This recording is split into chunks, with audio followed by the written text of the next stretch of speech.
hadana kunna linahtadiya laula an hadanallah. Asyhadu an la ilaha illallah wahdahu la syarika lah. Asyhadu anna Muhammadan abduhu wa rasuluh. Allahumma shalli wa sallim ala sayyidina Muhammadin wa ala alihi wa sahbihi wa sallam. Hadis ke-6 Pak Jamal ya.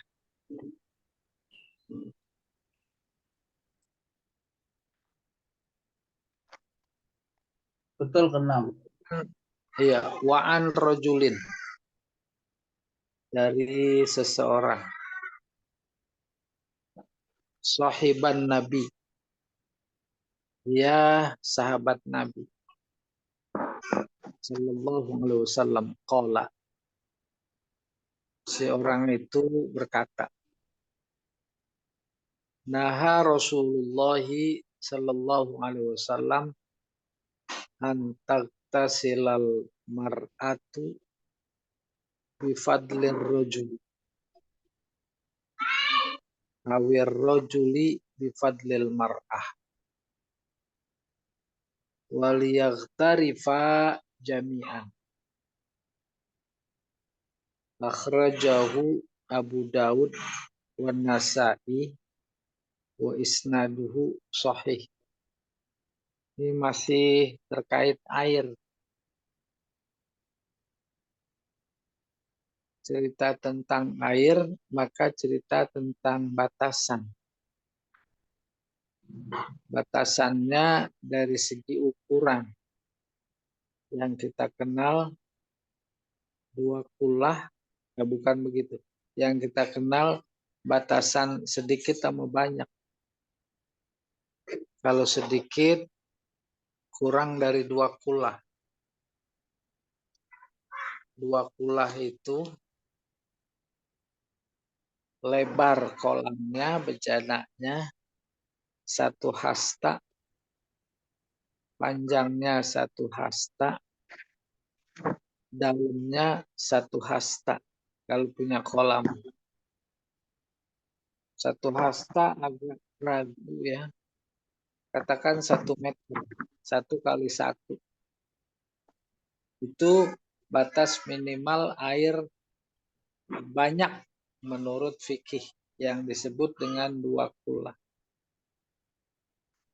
Dalam konteks ini, hadis ini, Rasulullah bersabda, naha, Rasulullah melarang, antagtasilal mar'atu, mar'ah, istri, mandi si istri, bifadlir rojuli, dengan air sisa, mandi si suami. Atau sebaliknya, Rasulullah melarang suami mandi sisa bekas mandi istrinya. Lalu bagaimana caranya? Waliyaghtarifa. Hendaknya keduanya menciduk air itu. Sudah, masing-masing udah pada kebayang. Mandi bukan sembarang mandi. Namanya mandi besar. Mandi besar selesai, air pas-pasan. Bahkan bisa jadi air itu kurang dari 2 kulah. Maka kurang dari 2 kulah, nggak boleh nyebur. Nggak bolehnya nyebur. Umpamanya terjadi nyebur. Selesai deh tuh. Baik suami maupun istri. Maka tuh sisanya udah nggak boleh dipakai lagi. Nggak boleh dipakai. Baik nyebur atau tidak nyebur. Kenapa? Pertama, status itu air Udah bukan suci menyucikan. Tetapi statusnya namanya mustakmal. Mustakmal artinya status air yang sudah dipakai untuk bersuci. Itu namanya mustakmal. Baik yang duluan nyebur laki-lakinya atau perempuannya. Maka dengan demikian, tema besarnya air, hadis ke-6 ini menginformasikan tentang air mustakmal. Air mustakmal sudah statusnya tidak suci menyucikan. Akan tetapi dia namanya mustakmal. Gitu. Kita dapat istilah baru datu mustakmal. Lalu dengan kondisi air yang cuma pas-pasan kayak begitu harus mandi, gimana tuh? Liyaktarifa. Liyaktarifa itu menciduk. Pakai gayung. Cidukan. Gayung mandi. Posisi yang mandinya di luar bak itu. Kalau itu mah sisanya juga boleh. Yang mustakmal itu adalah yang sudah dipakai. Kalau sisa air yang di kolam itu, di ember itu tidak masuk kategori mustakmal. Kenapa? Karena diciduk. Baru muncul persoalan fikih. Apakah yang diciduk itu harus menggunakan alat ciduk? Bagaimana kalau pakai tangan aja langsung? Udah dah muncul persoalan. Ciduk itu alat. Tangan itu bukan alat menciduk. Malah justru dia bagian yang harus dicucikan. Dalam konteks bersuci. Tidak mungkin dia berfungsi sebagai cidukan. Selesai. Ya. Sebagai informasi, sebagai ilmu kayak begitu. Walaupun bisa jadi di zaman kita sekarang udah luar biasa. Airnya banyak. Cara mandinya udah pakai shower. Tuh. Walaupun ada juga yang masih pakai diciduk. Ada cidukan. Jangan pada nyebur. Lalu apa pentingnya hadis kayak begini? Tidak menutup kemungkinan kondisi seperti ini kita alami. Terjadi. Udah. Maka kita bisa mengambil pelajaran. Oke. Selesai. Hadis berikutnya apa mau ada tanya dulu? Baik, silakan kita kasih kesempatan untuk bertanya terkait hadis yang ke-6.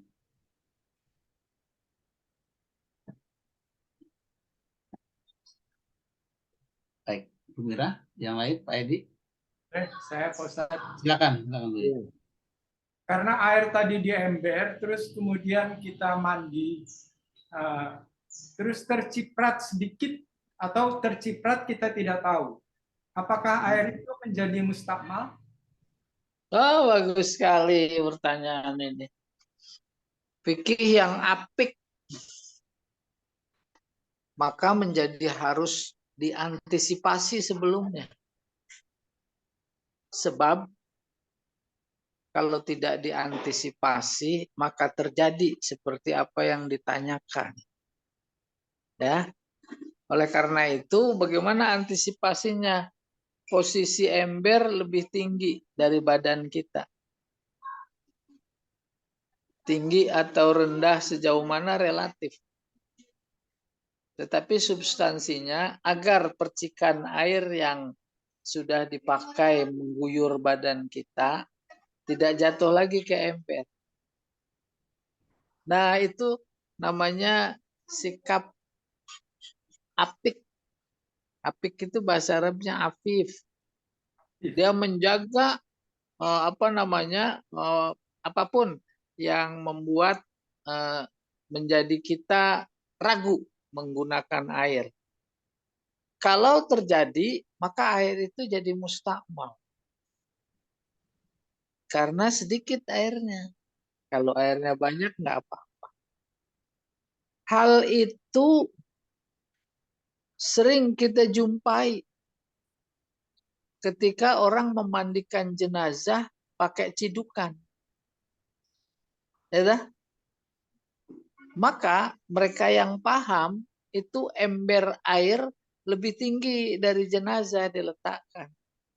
Kalau saja lebih rendah, hampir dipastikan percikan air yang habis guyur jenazah itu pada jatuh ke ember. Nah, itu jadi mustakmal. Kalau memang kebetulan mandikannya pakai cidukan air, bukan pakai selang. Pakai selang keran, sekarang alhamdulillah udah seperti itu. Gak ada masalah. Kayak begitu hati-hatinya. Ya. Jadi seperti yang ditanyakan Pak Edi benar sekali. Jadi mustakmal. Apalagi airnya memang sedikit. Mustakmal tidak mustakmal itu tidak dilihat dari aspek fisik. Tetapi aspek hukum. Aspek hukum. Kita pasangan suami istri berjunub. Air cuma seember. Umpamanya. Tuh. Kan dalam kondisi seperti itu, fikih harus memberikan jalan keluar. Kalau diguyur, ember-ember umumnya lah kita kecil. Diguyur pakai cidukan, itu bisa jadi nggak mengatasi masalah. Untuk satu orang aja kurang. Ya, kemudian apalagi berdua. Gimana caranya ya? Baru saya menganalogikan ke wudhu. Wudhu dianalogikan ke tayamum. Coba lihat tayamum itu. Tayamum pakai debu. Debunya yang menempel di dinding. Cuma satu tapak tangan untuk satu tangan. Maka dua tangan, dua tapak tangan. Demikian juga muka. Satu tapak tangan itu untuk sebelah muka. Satu tapak tangan lagi sebelah muka yang lain. Maka kita menghadapi keadaan dalam konteks air tadi. Oleh karena itu menjadi bisa diterima oleh akal ketika mandinya dielap. Dielap. Karena keterbatasan. Kita tidak bisa mengatakan tidak ada air. Ada, cuma sedikit. Akhirnya dalam konteks wudhu, viral di media sosial ketika terjadi seperti itu satu gelas aqua bisa untuk wudhu. Cukup. Yang pertama, dituangkan sedikit ke telapak tangan. Maka telapak tangan jadi basah. Seperti halnya juga kita menempelkan tapak tangan ketika tayamum. Tuh. Air justru lebih kelihatan basahnya. Basahnya air yang ada di telapak tangan kemudian dibalurkan ke seluruh anggota badan. Tapi dalam konteks wudhu ya, ke seluruh anggota wudhu itu menjadi sah berwudhu. Udah terpenuhi. Nah baru kemudian kita tarik ke hadas besar. Bisa jadi kita ciduk sedikit, kita basahkan selampe kita. Kita basahkan seluruh anggota badan kita dengan itu. Oke. Soal bagaimana rambutnya panjang, itu kan soal teknis. Basahkan semua. Terus rambut juga dibasahkan. Apalagi pertimbangannya bahwa air yang ada itu tidak hanya untuk bersuci, tapi untuk minum. Maka pikiran harus menyiapkan sisa yang untuk minum. Umpamanya. Nah, demikian. Sah duduk kita. Ketika tawaf batal, duduk ke air zam-zam nggak bisa kayak model keran di kamar mandi. Pakai gelas. Gelas minum itu air zam-zam. Ya atau tidak? Kita anukan ke telapak tangan, terus kita guyurkan ke muka, kita ratakan. Anggota tubuh, anggota wudhu yang lain juga demikian. Iya, wallahu a'lam bishawab. Ada lagi? Jangan bayangkan ya. Makanya jangan pada mandi junub mulu kalau lagi nggak ada air. Akhirnya bingung. Ke tetangga nggak terima. Enak aja kata tetangga.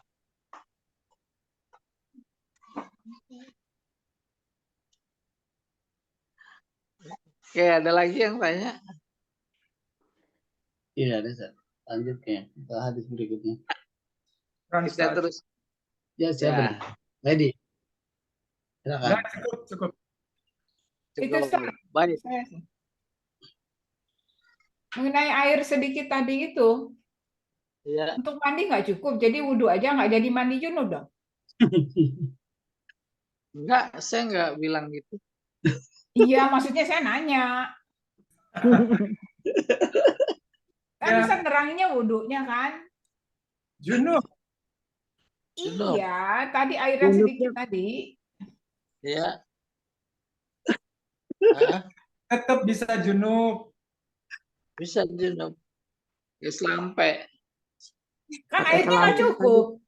Ya Oh, kan? pakai kain ya. Dilapin, Bu. Oh, Iya. Sampai dilapin dulu. Pakai kanebo aja lah. Ya. Kita kalau nggak cukup juga ntar dimandiin sama Pak Jamal.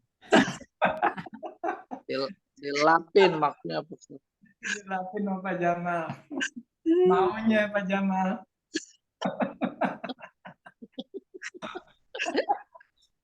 Iya, tadi nggak connect kali. Nah, jadi maksudnya tadi jangan salah tangkap.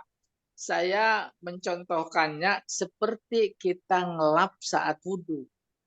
Karena hadas besar ya bukan anggota wudhu saja. Seluruhnya dilap. Iya. Repot dah. Ya kalau wudhu kan dengan air sedikit pun cukup, bisa lah, segelas juga bisa gitu kan. Iya. Ya mandi juga harus gitu. Harus bisa-bisain. Kalau mandi pakai dilap namanya bukan mandi, Ustadz. Kalau orang Jawa bilang disibin. Oh gitu ya. Apa disindin itu ya? Disibin kayak anak Ya, sakit. bukan soal itunya. Tapi soal kondisi airnya. Iya, dilap pakai lap basah gitu kan. Iya, pakai lap basah. Kayak mandi.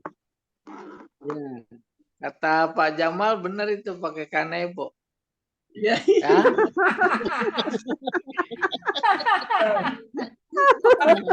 Lap mobil.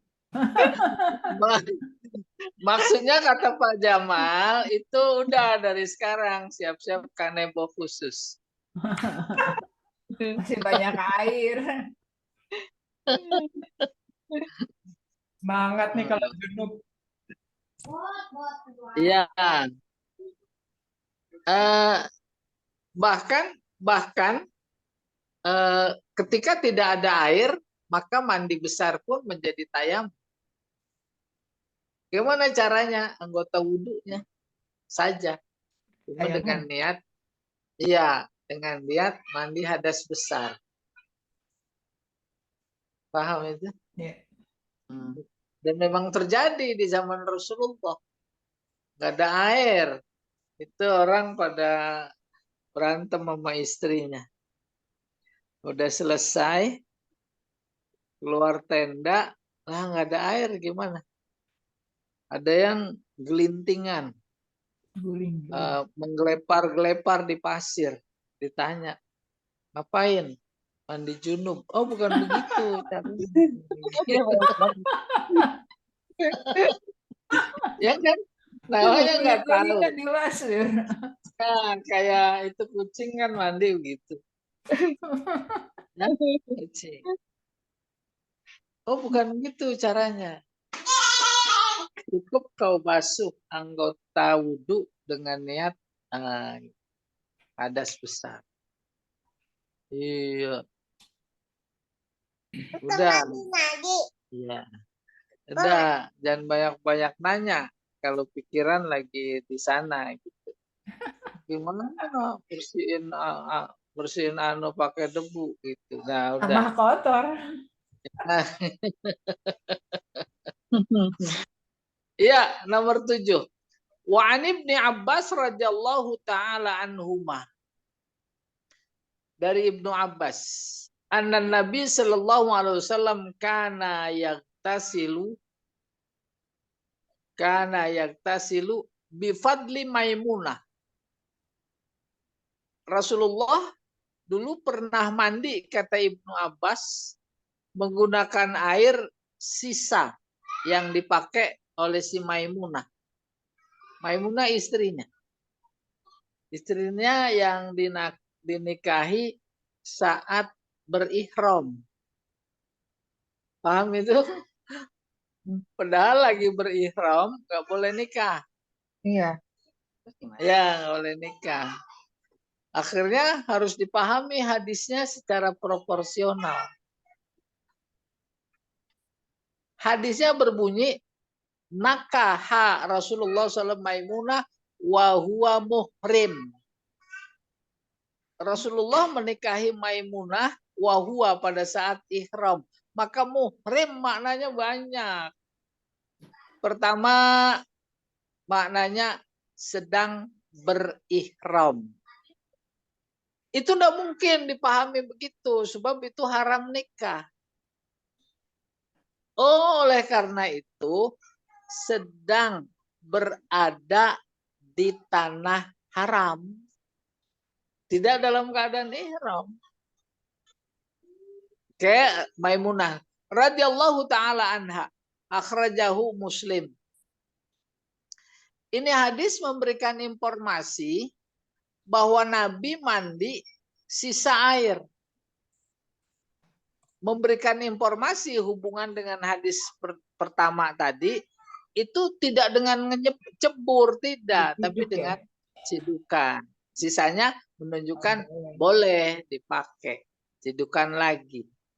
Pakai cidukan lagi. Ya. Ini fikih ini Pak Jamal memang harus dipraktekkan. Seolah-olah nggak ada air.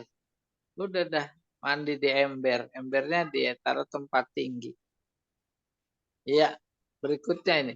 Wali ashabi as-sunan, dalam hadis-hadis yang lain, ightasala ba'du azwajin Nabi sallallahu alaihi wasallam fi jufnah. Ightasala, mandi.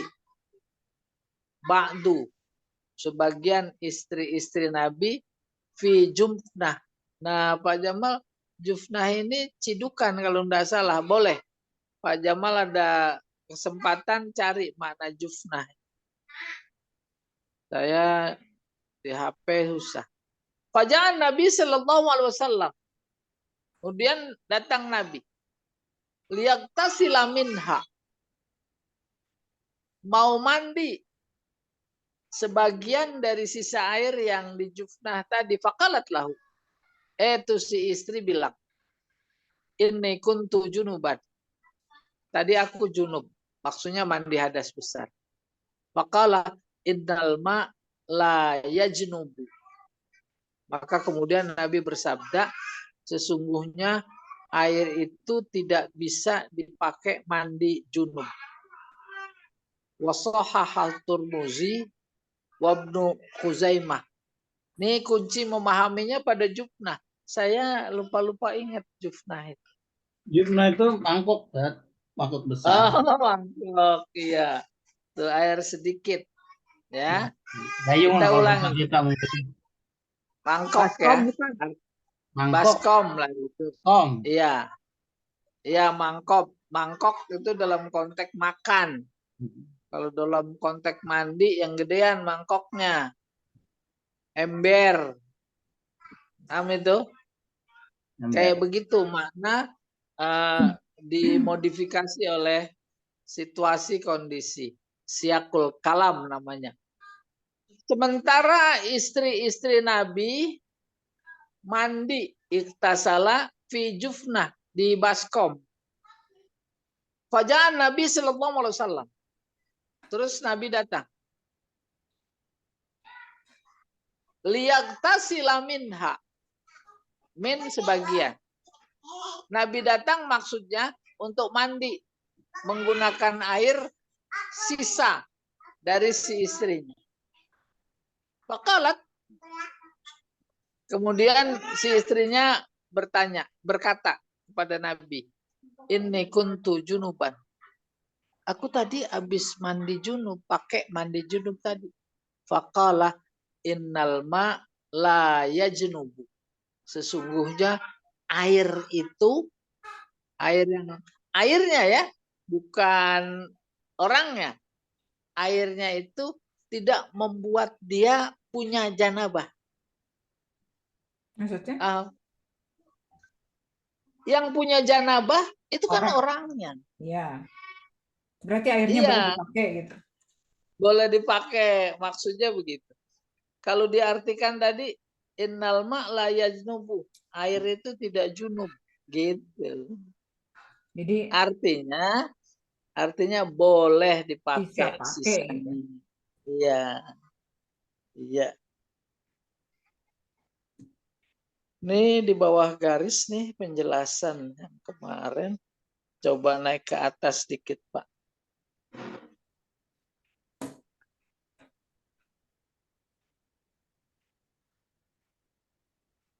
Ai huwa wa yajuzu jazmuhu, ini mah nahuknya mana ya?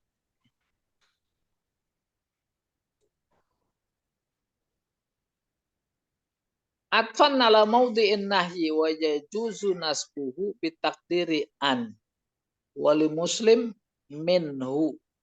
Ini terkait redaksi. Badala qawlihi fihi wa kalimatu fihi tufidul mana anid dukhul wal inghimam.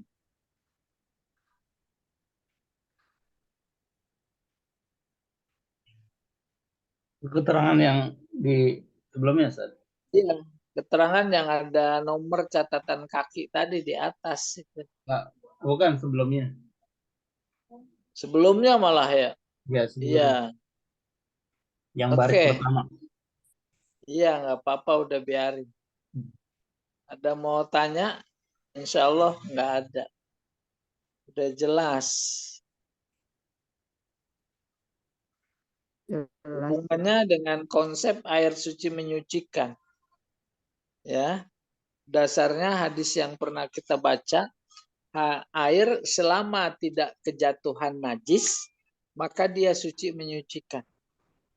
Andai kata airnya kejatuhan najis, maka tidak serta-merta kemudian menjadi mutanajis.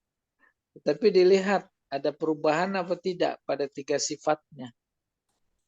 Ada warnanya, ada baunya, ada apa satu lagi? Rasanya. Iya.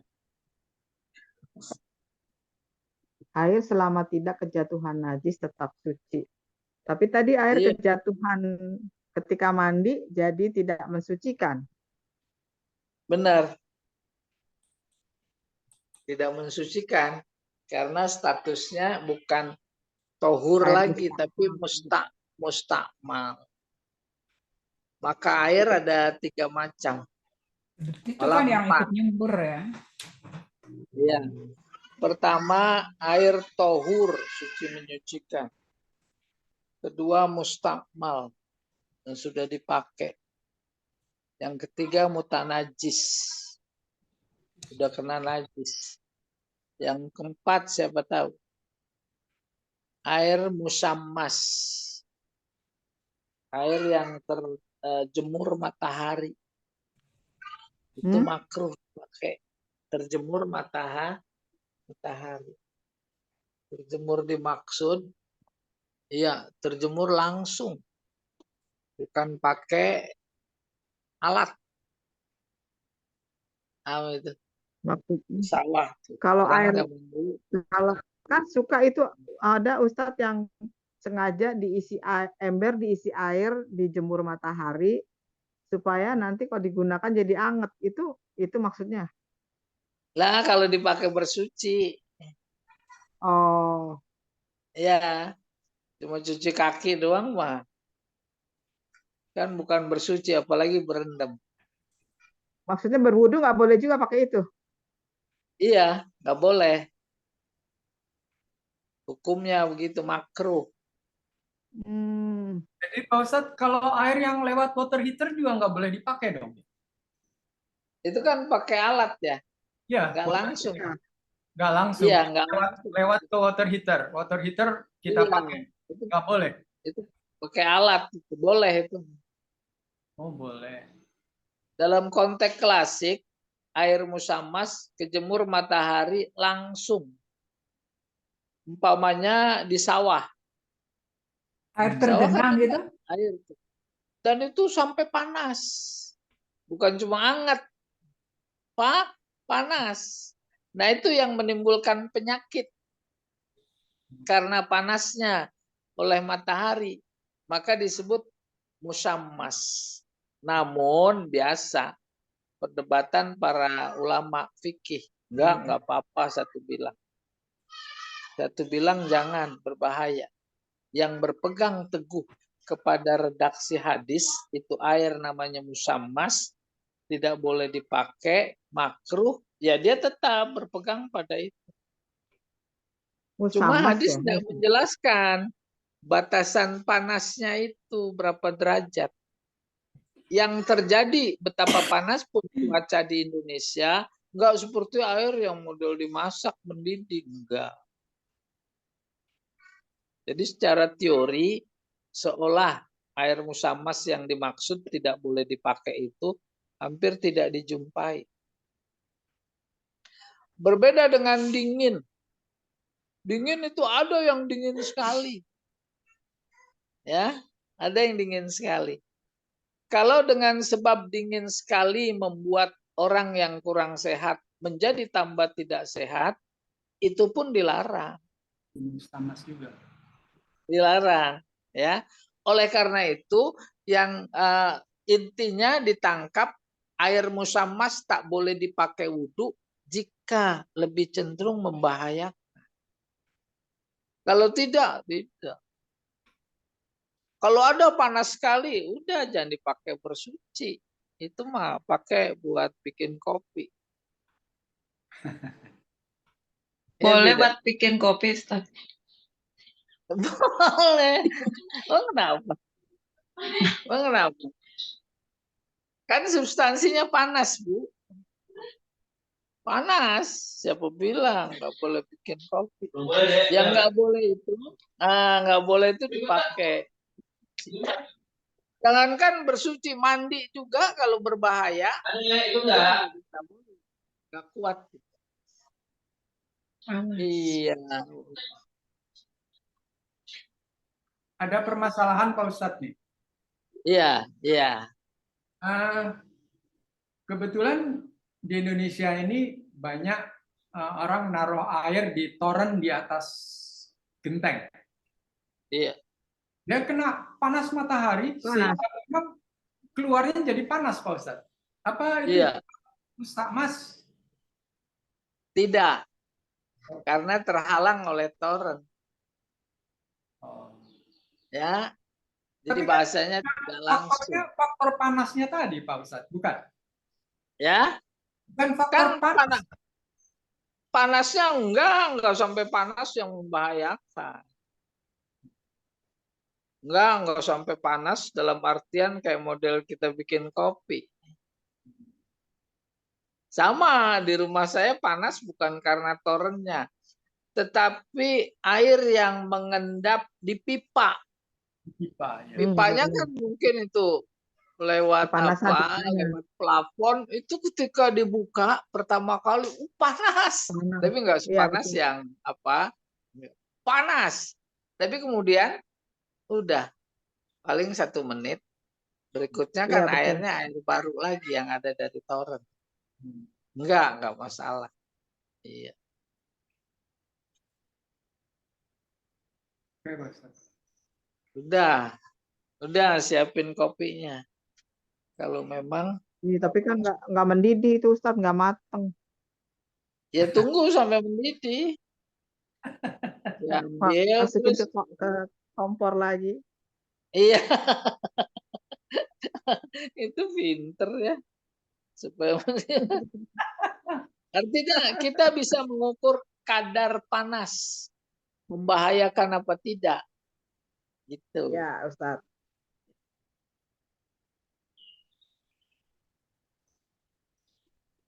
Hadis berikutnya ada lagi.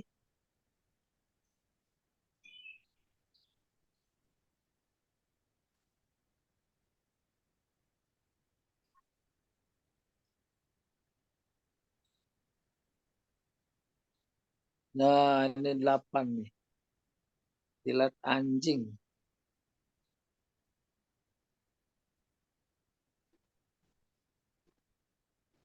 Wa an Abi Hurairah radhiyallahu anhu ta'ala qala, dari Abi Hurairah radhiyallahu anhu dia berkata, qala Rasulullah sallallahu alaihi wasallam, tahuru ina'i ahadikum idza walagha fihil kalbu ayyagsilahu sab'a marrat ulahunna biturab. Rasulullah bersabda, sucinya bejana, apa saja, bisa ember, bisa baskom, salah seorang kalian apabila dijilat oleh anjing, bagaimana sucinya? Ayak silahu, dia harus cuci. Sab'a marrat, 7 kali. Ulahunna, salah satu di antara 7 itu biturab. Ini dulu yang gampang, salah satu. Boleh awal, boleh akhir, boleh tengah. Nah, dicampur biturab dengan tanah. Tanah yang suci. Maka secara modern diartikan tanah itu alat bersuci. Dalam dunia modern ini, alat bersuci udah bukan tanah lagi. Maka fikihnya berubah. Alat bersuci ada sabun. Alat bersuci ada rinso, ya sabun juga. Atau ada yang lain. Baru kemudian pada tataran praktek dikembalikan kepada yang bersangkutan. Yang berpegang teguh kepada redaksi hadis harus dengan tanah, ya dicampur tanah. Kalau yang mempraktekkan rasionya secara rasional tidak harus tanah. Tanah disebut dia sebagai alat bersuci. Bapak Ibu kalau nyuci piring zaman dulu pakai abu gosok. Tuh abu gosok alat bersuci. Alat membersihkan. Bahkan abu gosok udah nggak ada. Ada Ganti juga pakai sim. sabun yang bersifat bubuk gitu ya. berfungsi seolah seperti apa namanya abu gosok. Nah, rupanya di media sosial udah viral itu. Perbedaan antara jilatan anjing sama jilatan kucing. Ada yang pernah lihat? Ntar saya kirimin ke Pak Jam. Kalau jilatan anjing setelah dilihat oleh alat lihat yang canggih, apa namanya Pak? Mikroskop. Mikroskop ya. Banyak sekali kumannya. Banyak sekali kuman. Kelihatan. Diperbesar. Sementara tes kedua kucing. Itu nggak ada. Nggak ada apa namanya kumannya. Ada sedikit sekali. Pada kucing-kucing tertentu yang sedang terganggu kesehatannya umpamanya. Maka boleh jadi dasar Nabi harus menganjurkan mencuci jilatan anjing itu sampai 7 kali. Sampai 7 kali. Jangan ditangkap soal 7 kalinya yang pertama. Soal bersihnya. Biasa fikih rasional. Aliran Ahlur Ro'yi, Imam Hanafi. Dia aliran fikihnya rasional. Bukan soal 7 kalinya, soal bersihnya. Tapi kalau fikihnya Ahlul Hijaz, Mekah, Madinah, 7 kali itu juga merupakan wahyu, petunjuk, harus 7. Kalau yang dipegang adalah soal 7 kalinya, substansi bersih tercapai. Kalau pegang cuma substansinya bersih saja, nggak perlu 7, maka dia tak mengamalkan redaksi hadis yang lahiri. Ya, baru kemudian terjadi pada diri kita, umpamanya begitu. Nah, harus 7 kali. Salah satu di antaranya pakai debu. Udah ambil tanah. Kalau hemat saya, kalau pakai tanah ini berarti bukan yang terakhir. Duluan nih. Di Ya, awal. paling tidak kan. Biar bersih Paling ya tidak, airnya gitu kan. iya, paling tidak kan 6. Ya, terus ke-7 ngebersihin. Boleh juga yang ke-7. Maka yang ke-8 dalam rangka membersihkan apa namanya tanahnya itu. Wali wa fi lafzin lahu, ada redaksi fal yurikhu. Yurik artinya mengguyur. Oleh Tirmizi akhrajahunna au aulahunna biturab.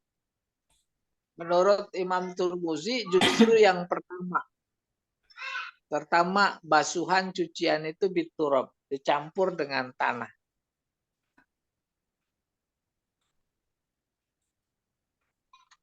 Saya juga kadang-kadang suka bingung. Itu kalau dijilat. Kalau digigit gimana?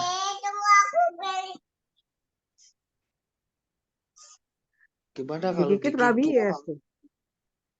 Digigit bukan soal rabiesnya. Digigit betisnya itu di belakang, geroak. Yang pertama digigit, yang kedua itu kontak najis. Harus dibasuh.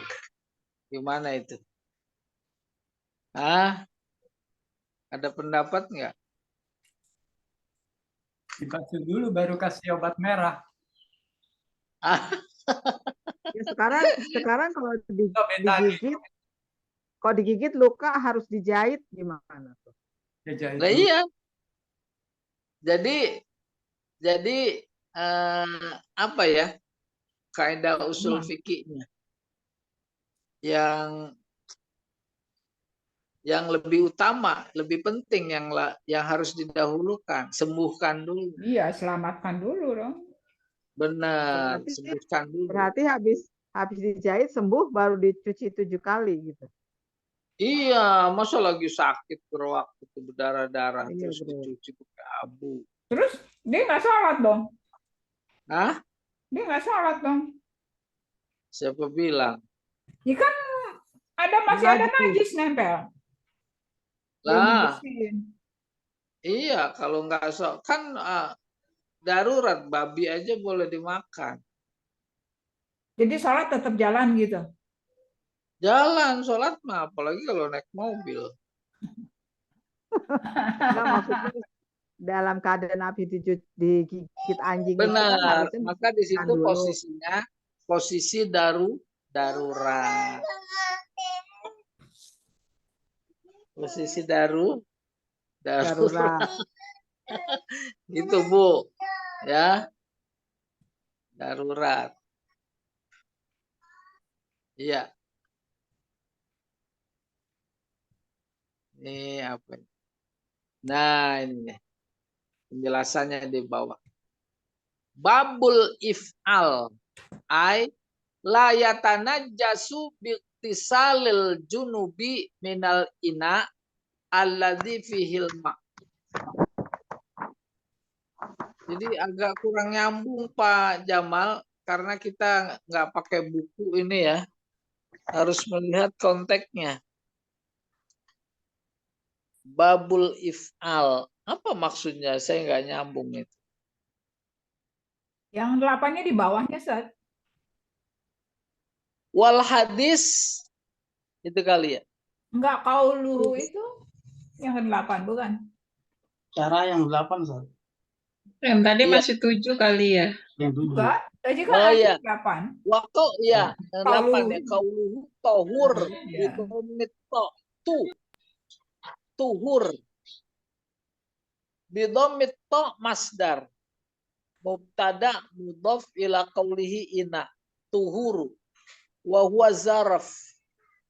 Terus walagha al-kalb syaribahu bi atrafi lisanihi, ya menjilat. Min babi fataha wa hasaba wa ni fatiha in hasiba sami'a. Ayaksilahu khabar ya dulu ala jazais syarti, jawab syarat. Ulahuna ay awalul qaslat asaba, yaitu basuhan pertama. Fal yurikhu minal irokoh, mengucurkan, menyiram. Wahya ifrahu ma fil ina, sama nih mengucurkan. Minat to'am wasyarab, terhadap minuman atau makanan. Wadhamir al-mansub, tidak ada penjelasan terkait isi. Ini mah i'rab sama kosakata saja Pak Jamal. Ayo, ada tanya boleh. Enak nih Pak Jamal praktek, jilatin dulu anjing tuh di kaki. Kita gosok rame-rame. Fikih mah harus dipraktekkan. Mana? Ini ada Bu Ika, Bu Opi. Ada yang piara anjing apa enggak? Enggak ada, Ustadz. Kali anjing kaki 2. Ada itu tadi. Kaki 2.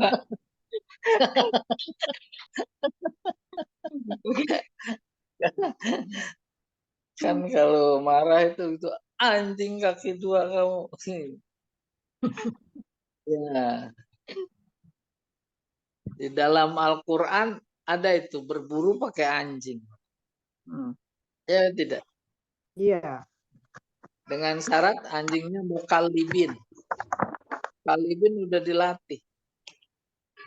Udah ngerti bener. Kalau kata tuannya kejar, dia kejar.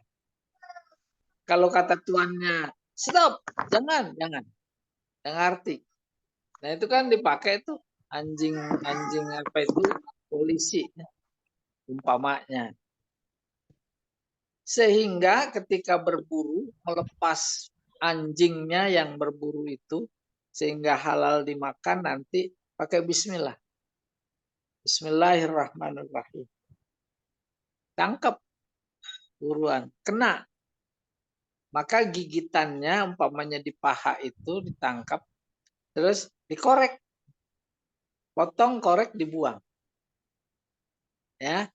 Kebetulan binatangnya masih hidup. Hidup baru disembelih. Itu boleh. Dulu kehidupan bangsa Arab bukan cuma pada masa Islam, tapi sebelum Islam juga itu berburu.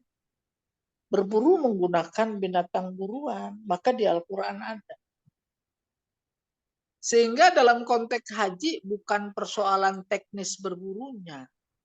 Memberikan informasi makanan pokok bangsa pada saat itu di wilayah Mekah adalah berburu.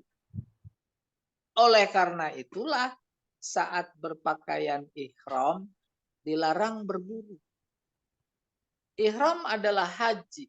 Haji dihadiri oleh seluruh umat Islam di dunia. Kalau saja tidak dilarang berburu, mereka akan bisa berburu.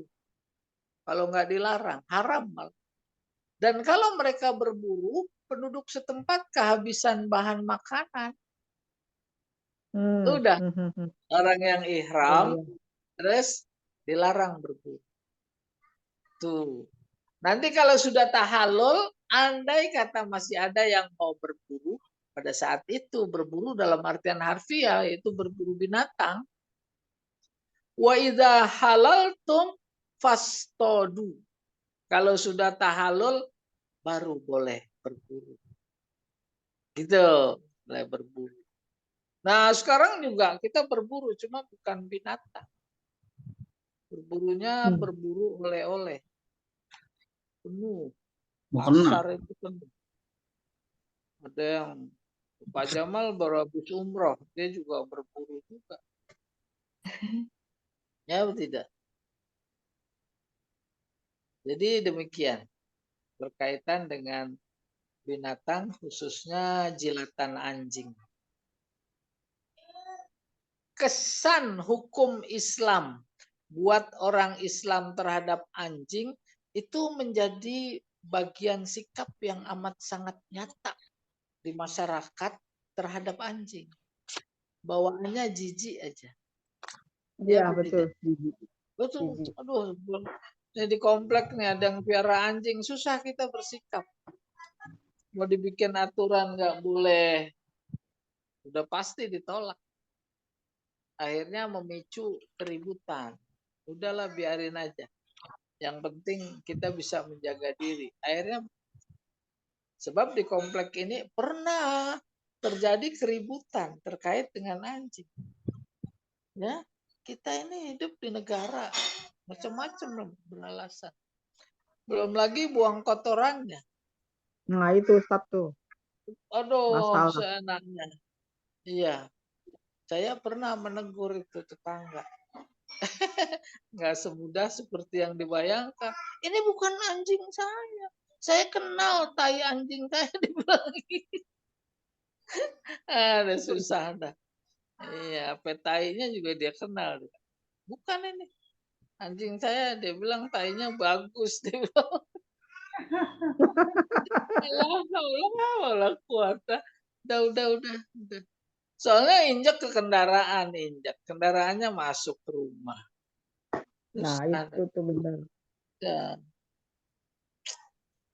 Gimana? Udah gitu kan kalau yang punya anjing itu pasti kan pagi-pagi tuh dibawa jalan tuh Ustaz. Anjingnya Iya. kan buang tinja, terus iya. kencing di mana-mana. Justru Kadang-kadang dia kan keluarin kalau bawa jalan itu supaya keluarin tinjanya. Udah iya, makanya kan kalau dia kencing di mana-mana kan kita bajunya panjang itu kan kalau kena ke tanaman atau apa yang bekas dikencingin anjing kan repot. Ya, karena dari Iya. Nah, ternyata kalau kita lihat kondisi berbangsa ini, kalau itu mah dalam artian fisik artinya mudah.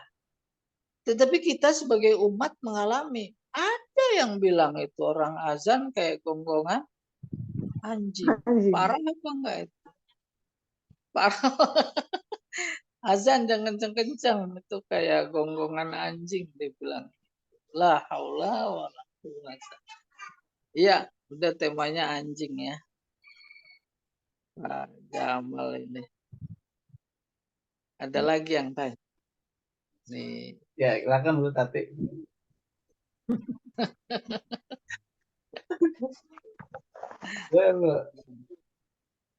Bu Mira, tidak ya? Enggak, udah sih, nggak punya anjing soalnya. Udah jelas. Baik, ke kajian ini kita cukupkan sampai di sini karena mendekati sholat zuhur. Kita tandai sampai hadis ke-8 ya, insya Allah pekan depan hadis ke-9. Mudah-mudahan kajian ini menambah ilmu dan keimanan kita pada Allah Subhanahu wa Ta'ala. Amin. Kita akhiri kajian ini dengan membaca kafaratul majlis.